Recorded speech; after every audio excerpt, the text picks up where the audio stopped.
Here we go!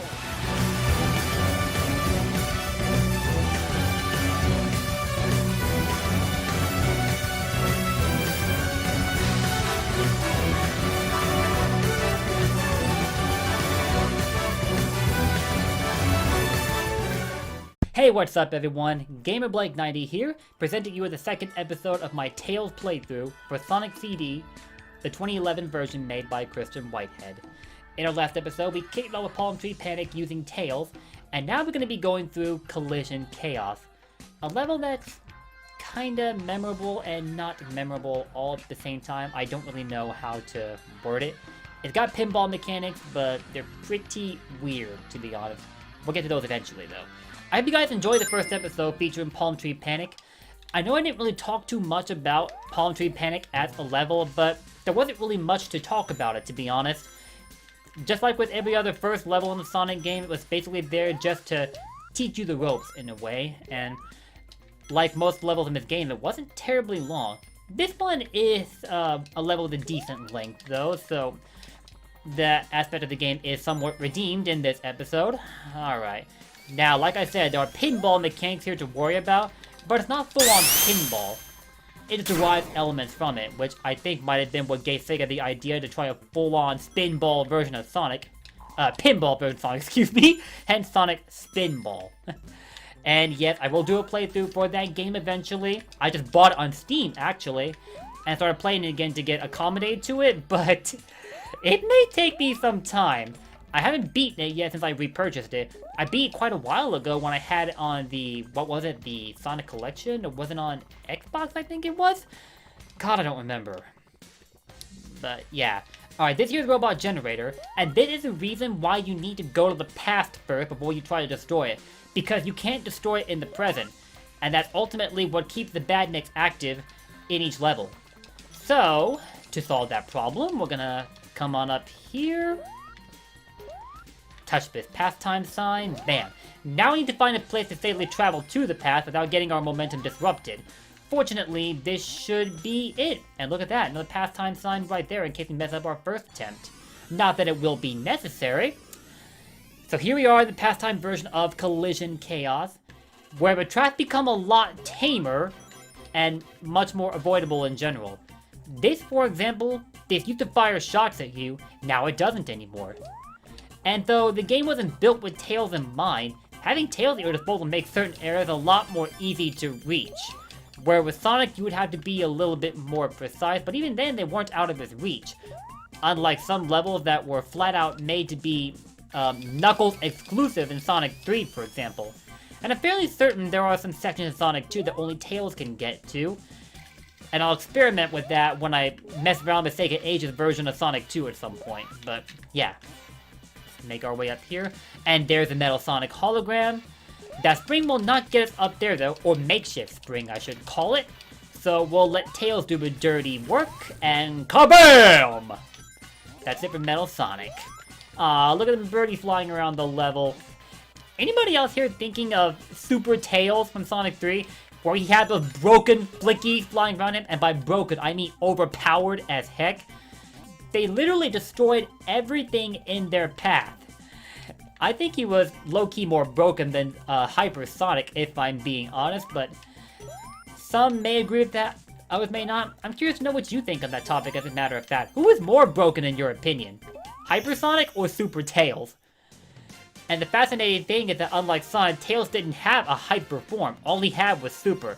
And I think in Sonic 3, it was only accessible once you collected both the Chaos Emeralds and the Super Emeralds, which were the upgraded Chaos Emeralds, so to speak.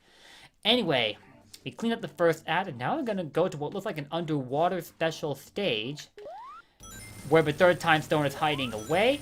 By the way, the blue UFO will give you a speed boost in the special stages, if you were wondering. Another type of blue UFO does show up later in the stage, like when you're down only 20 seconds of your time, but that gives you extra time. So that you don't run out of time, which otherwise will cause you to be booted out of the special stage if that happens. Which is another reason you need to avoid falling into the water, because it will foil your efforts if you're not so precise with your movement. At first, the movement in the special stages can feel challenging to get adjusted to. But the more you play them, the more it becomes second nature. just like with Sonic Mania, which actually borrows from the concept of special stage in Sonic CD, while adding in the blue spheres as they were made in Knuckles Chaotix, creating a very Sonic R-esque experience with elements derived from other classic Sonics. If you're wondering, aside from Sonic CD, Sonic Mania is definitely tied with Sonic CD as my favorite classic Sonic game. I will always tell anyone who asks me what my favorite Sonic game is that the answer is Sonic Mania. But if we're talking the Sonic classic that came along before Mania, CD wins that title any day of the week. In fact, I think a lot of the elements in Mania were derived from CD, Metallic Madness and Stardust Speedway aside, of course. Like we're talking animation, some of which were left completely unused in the base product, unfortunately. Like one such animation that I won't get to show off in this playthrough because I'm using Tails rather than Sonic, but it involved when Sonic just sits there for too long, but eventually he just looks at you with disgust, goes, "I'm out of here!" and jumps to his death, causing a game over.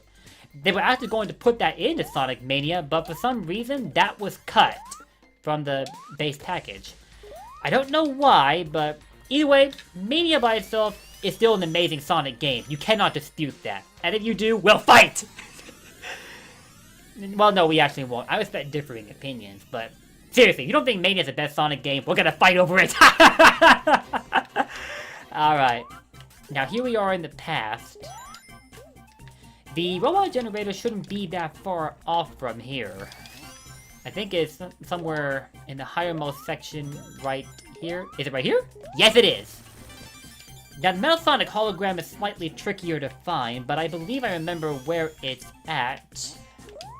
Let me get rid of that first, though. I don't want to go to the future just yet. At least not until I find Metal Sonic. I think he's here? No, actually, let's go down here. Now, some of the levels are short. If you purposely go out of your way to explore... there's Metal Sonic.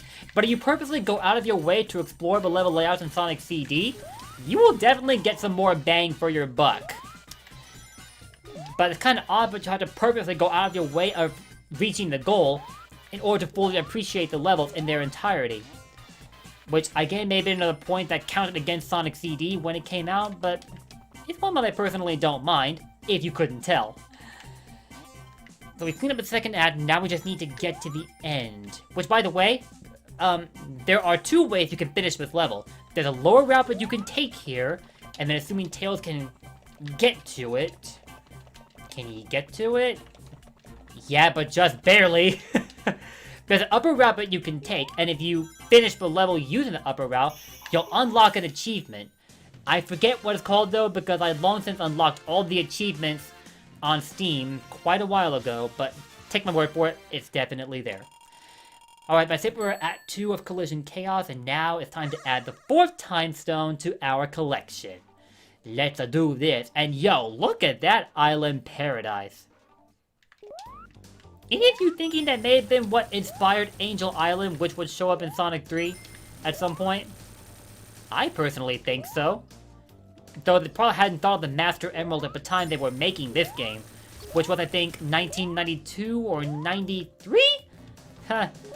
Or somewhere around that point. Alright, 2 UFOs are just... left, rather. Sorry, I almost said destroyed. There's only 2 left. There will only be 6 UFOs in each stage to find, but depending on which stage you're on, they may get hard to reach without sacrificing time in the process. And speaking of which, I sacrificed way too much time already because we're down to 25 freaking seconds. Now, I'm about to enter panic mode. Oh god. I need to hit that robot, and I need to hit it fast.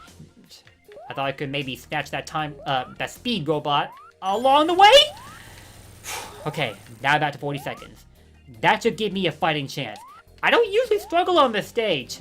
Maybe the consequence of trying to talk and play at the same time! I'm not good at this! Okay. Where are you? Oh, come on! Okay, just one left, one left. But just in case, I'm going to break the time robot, because I don't want to run out of time. Okay, we got it! 4 time stones in our possession. I don't usually sweat that stage. Like, at all. I always did find the Sonic CD special stages to be a little hard to control at times. I'm used to them, but you literally cannot afford to slip up at any point, or before you know it, you'll be clamoring to get the time stones before your clock runs out. Alright. I'll be saying this a lot, I'll admit that much. But while Japanese soundtrack will always be above American soundtrack, are we really going to act like this one for the good future of Collision Chaos is not a hidden gem? It's pretty awesome. I don't have any other words for it. It's pretty awesome. In a way, it definitely makes it clear that you've done your job in liberating Collision Chaos from evil, but it also gets you hyped up and just ready for what is to come. And speaking of which, good God almighty, this boss theme! Which,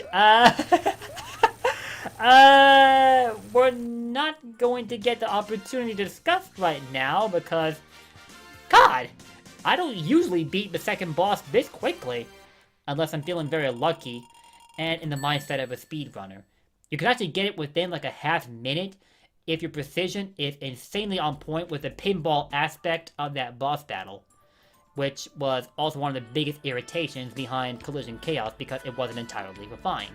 Anyway, Collision Chaos is over and done with, and that leads me to what is actually my favorite water level in the Sonic series.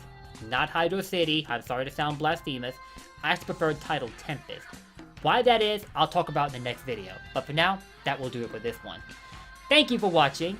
If you enjoyed what you saw, please be sure to leave your likes and comments before you head on out of here. And as always, click the subscribe and the bell icon so you can stay notified of my content, which will mostly be Sonic related. And while you're hitting that bell, make sure to click all notifications in the drop down menu that follows up so that you won't miss out a single upload from me. Because the process of being notified of uploads has been made slightly more complex for whatever reason. It's something I say an awful lot, I know, but I still don't get it. Alright, so, I've enjoyed Collision Chaos. I'll see you next time for Tidal Tempest. Take care, later.